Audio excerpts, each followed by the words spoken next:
Mariposa, bakit hindi mo pa sinusuot ang iyong corona? Hindi pa pwede, Pixie. Masusuot ko rin yan, Pixie, sa tamang panahon, pero hindi pa ngayon.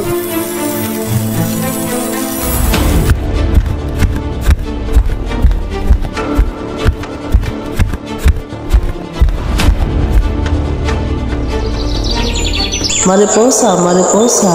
O bakit, Ibon? May paparting na kalaban, mga alagad ni Valerie. O sige, pumunta na ako.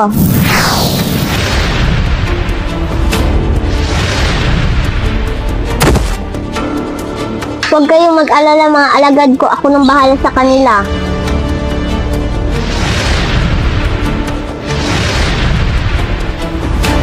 Mga inutil na kalaban, hindi nyo pa rin ako kaya.